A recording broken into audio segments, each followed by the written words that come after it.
folks like me that were on the bridge of always wanting this to do something like this, an interactive experience. But yeah, it's a good time to be alive, that's for sure.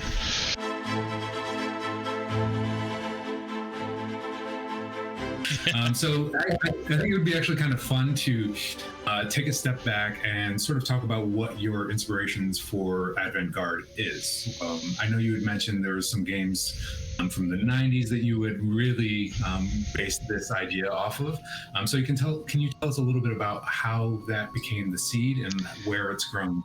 Okay, so there's the game portion, but then there's a movie portion too here. So think back to the old 80s and 90s movies, like the movies that I really latched onto in terms of like action and sci-fi, which I always gravitated towards as a kid. But the movies I really latched onto were the ones that took their time and worked on like gave us the technical details. And it might, for a risk of sounding cliche, James Cameron was always a master at giving us like showing us the details of the Terminator and how the gears work and stuff like that. Stuff that really sells it, like the hand came out, But like even newer, like in I like to call out the scene in Avatar where the general or the commander, I can't remember his name, but Colonel? Yeah, the guy, they're having a whole conversation, but while they're having the whole conversation, he's actually getting up and into that mech, right? Like, and you're seeing stuff work. Like, you're seeing his hand go in, and you're seeing like it start to work, and he's pressing buttons to turn on this thing. Like, you're seeing an actual thing rather than just like just the overall. I'm in a mech and I'm going forward. Like, you're seeing it start to work, right? So take that concept of being a little bit nerdy and being like not ignoring the technical stuff and not worrying about if people are too bored for that, you know what I mean? Like pay attention to that details, because that's going to impress people like Matt, our friend Matt. Right? He's always pays attention.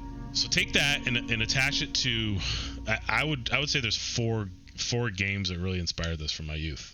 So one, obviously, One Must Fall 2097.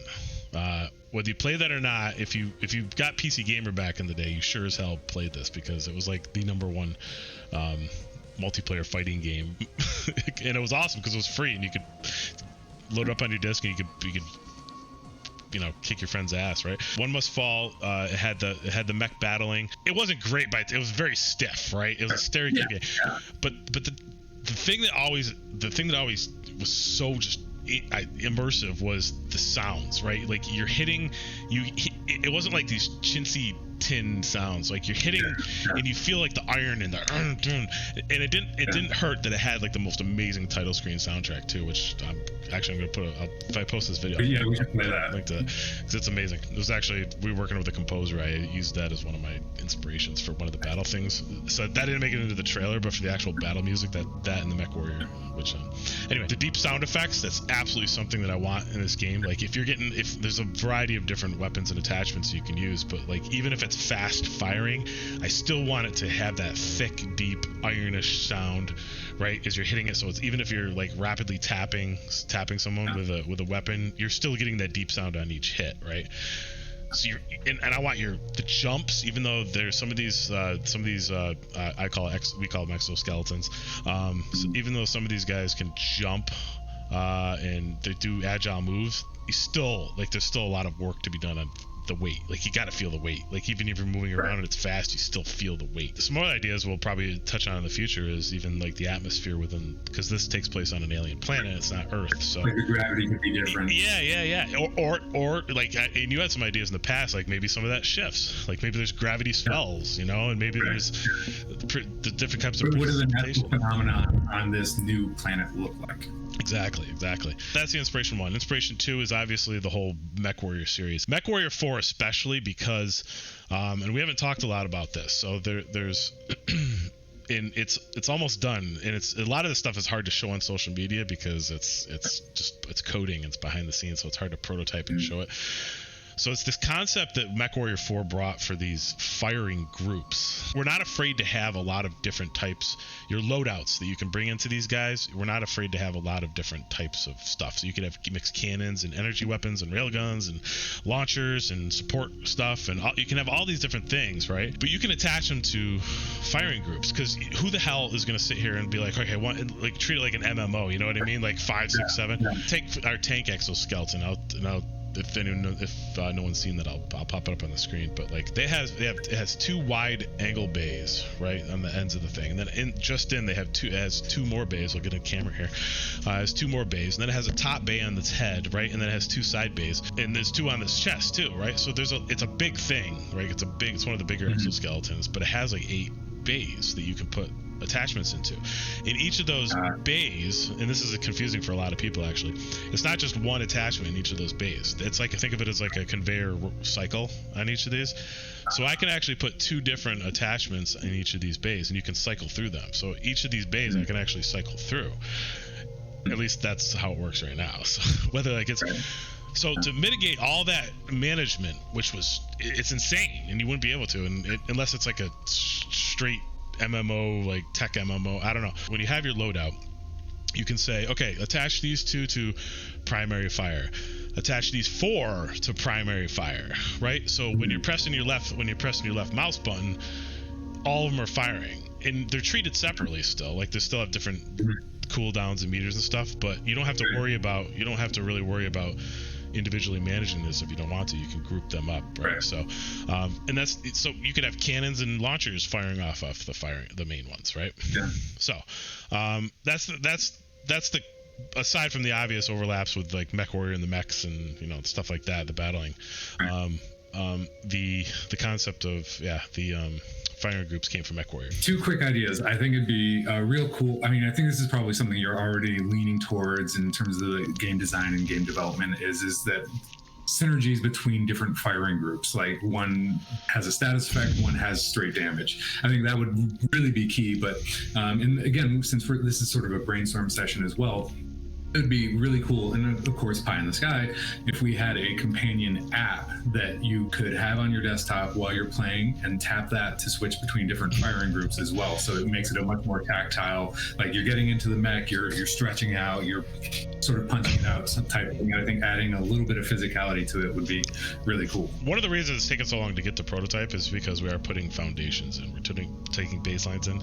So this whole thing, admittedly, hope it doesn't, guys, but this whole thing could crash and burn, nobody's interested, whatever. But if it does, there is a hell of a base, and one of the bases we have prepped is for external, right?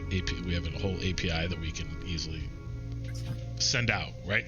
I myself am not an app developer, but it would be pretty easy to given the way we're structuring things, to do that. So that's the fantastic. I mean, yeah, you're dead on. Third one is EVE Online. It's my most played game of all time, even though a lot of it was passive. It's not called Excel Spreadsheet Simulator for nothing, right? It's not like that. The takeaways here are, it's the concept of MechWarrior mixed with the loadout management of EVE Online. There's going to be very quick ways to play, so don't get me wrong with there. But for the people that really want to sink their teeth into the stats and they get the stat, they can manage that stuff. There's going to be a lot there for them that other games don't have. For example, there's attachments and there's slots for the attachments, right? We've taken it a step further, and you can put multiple attachments in each of those slots, right? Because it's a rotator thing. But the whole concept of being able to mix and match, to your point, all these things, right? So if I'm on a team, I might want to go energy. I might want to focus on more quick firing, energy-based stuff, maybe, right? Because you have a defensive person in front of you that's laying down barriers and shields or something, right? So all that can be. Loadout is going to be totally customizable. So your chassis, right? Like for instance, the Scout chassis, which is supposed to be quick and agile, it can handle. There's a weight limit, but it's not like a strict weight limit, right? So like EVE Online, your ships have energy, capacitor, and weight limits, right?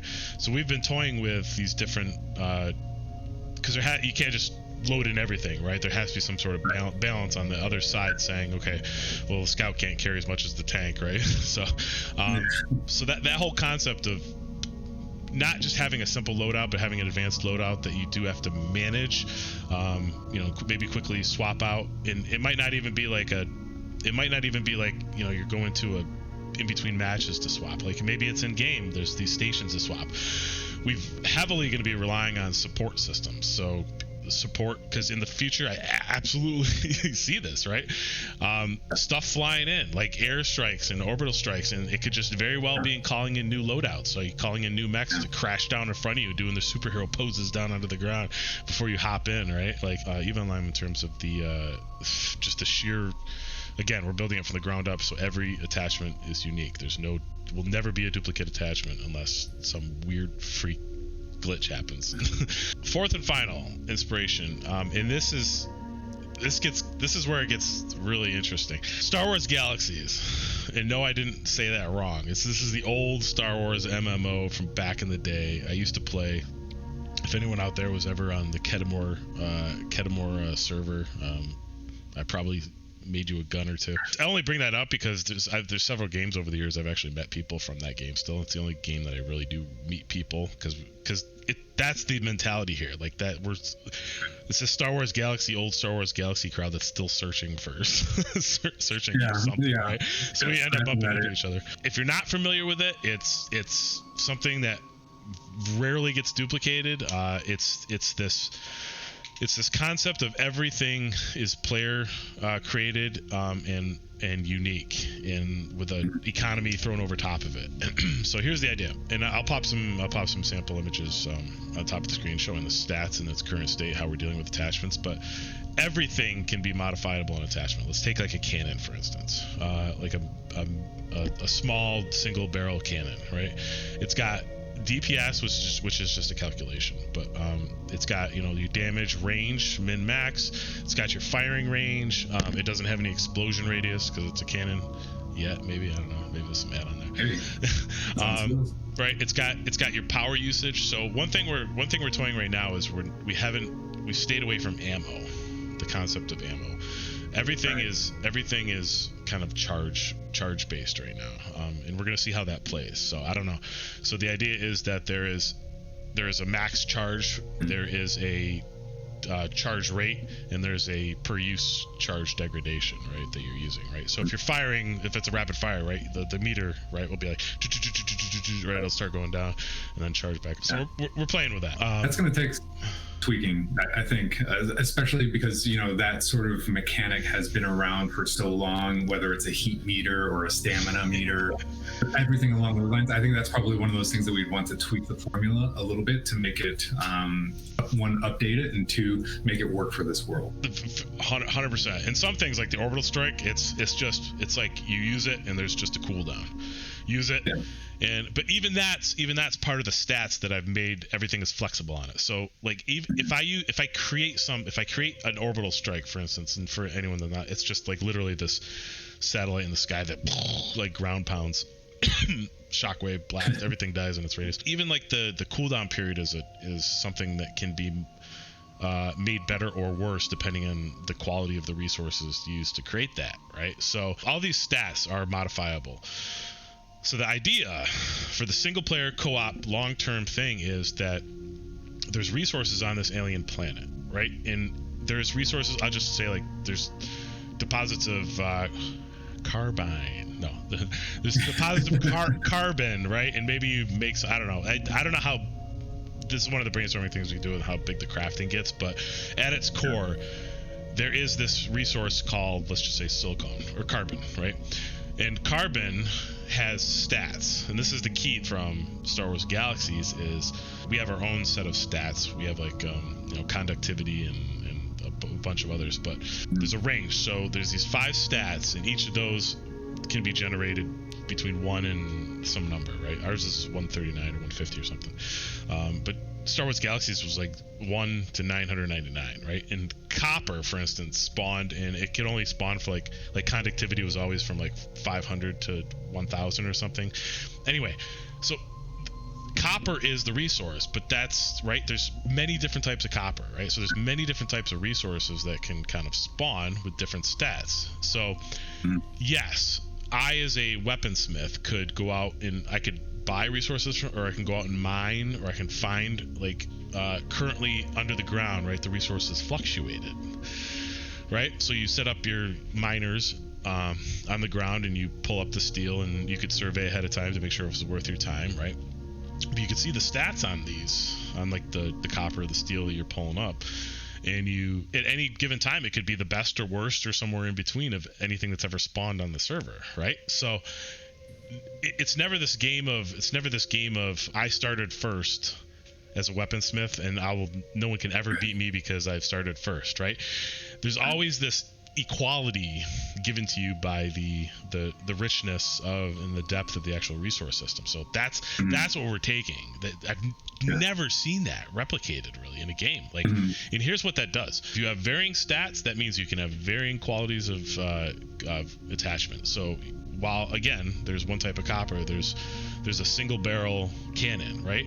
But there'll never be two single barrel cannons that are exactly the same in the stats. But it's not going to be enough to really kill someone in battle, right? Shift it. Like, there could be really great components that make this one cannon which gives an edge for a player, right?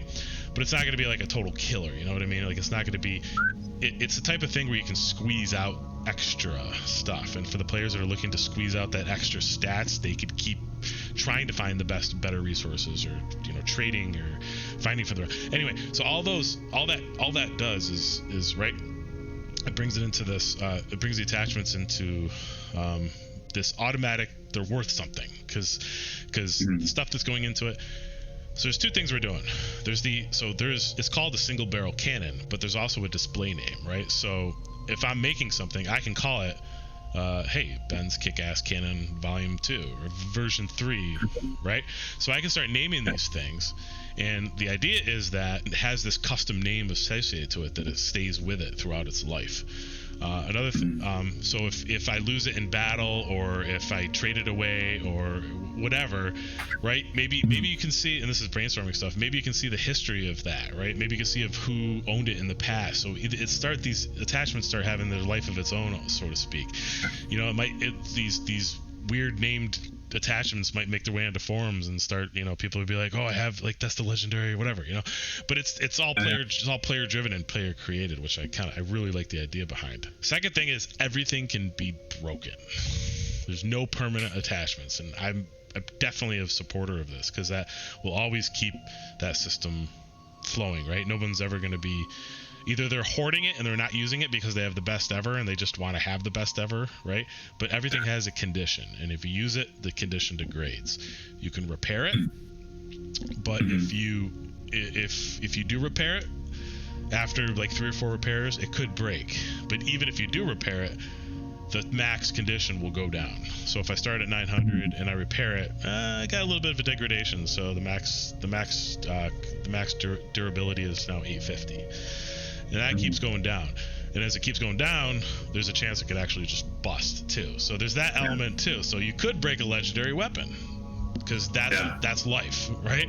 But that keeps it flowing, right? That gives crafters a constant need of flow. That gives resources a constant thing to have, right? So while there's multiplayer elements here, this isn't necessarily going to be an MMO, but there's definitely some potential for either to flow toward that or have MMO elements pulled into it. So this is all stuff that's being brainstormed. Yeah. So that's the Star Wars Galaxy aspect. That makes sense. I think one of the things that's like kind of nice there is that you have the concept of economies, and that's nothing new. That's been around for pretty much since like EverQuest, I think, or even earlier than that. And I think what's pretty cool about that is that you have that tier system that is primarily considered for weapons, you know, like legendary weapons, rare weapons, that sort of thing, and applying it to the materials that compose the weapon.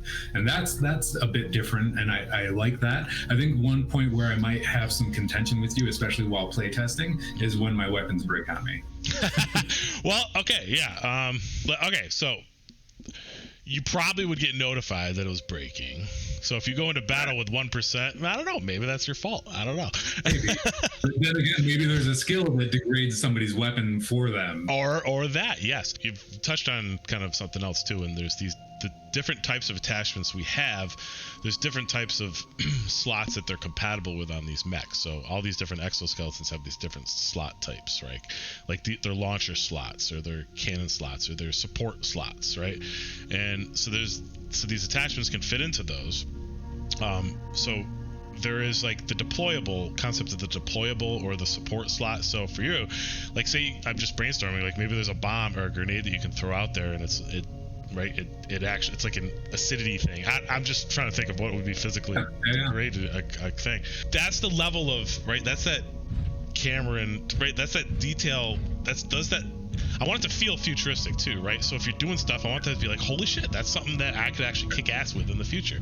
I didn't think of that. I could degrade someone with sound waves. I don't know, like maybe, like, I don't know, like I could throw in some sort of acidity thing, or maybe it's a nano machine thing, right? Like it's a swarm of nano machines, which we do have, like this kind of, we've prototyped this nano teleport system already for one of the attachments for like a blink ability and wow, you know, like the zoom forward, like the skip forward.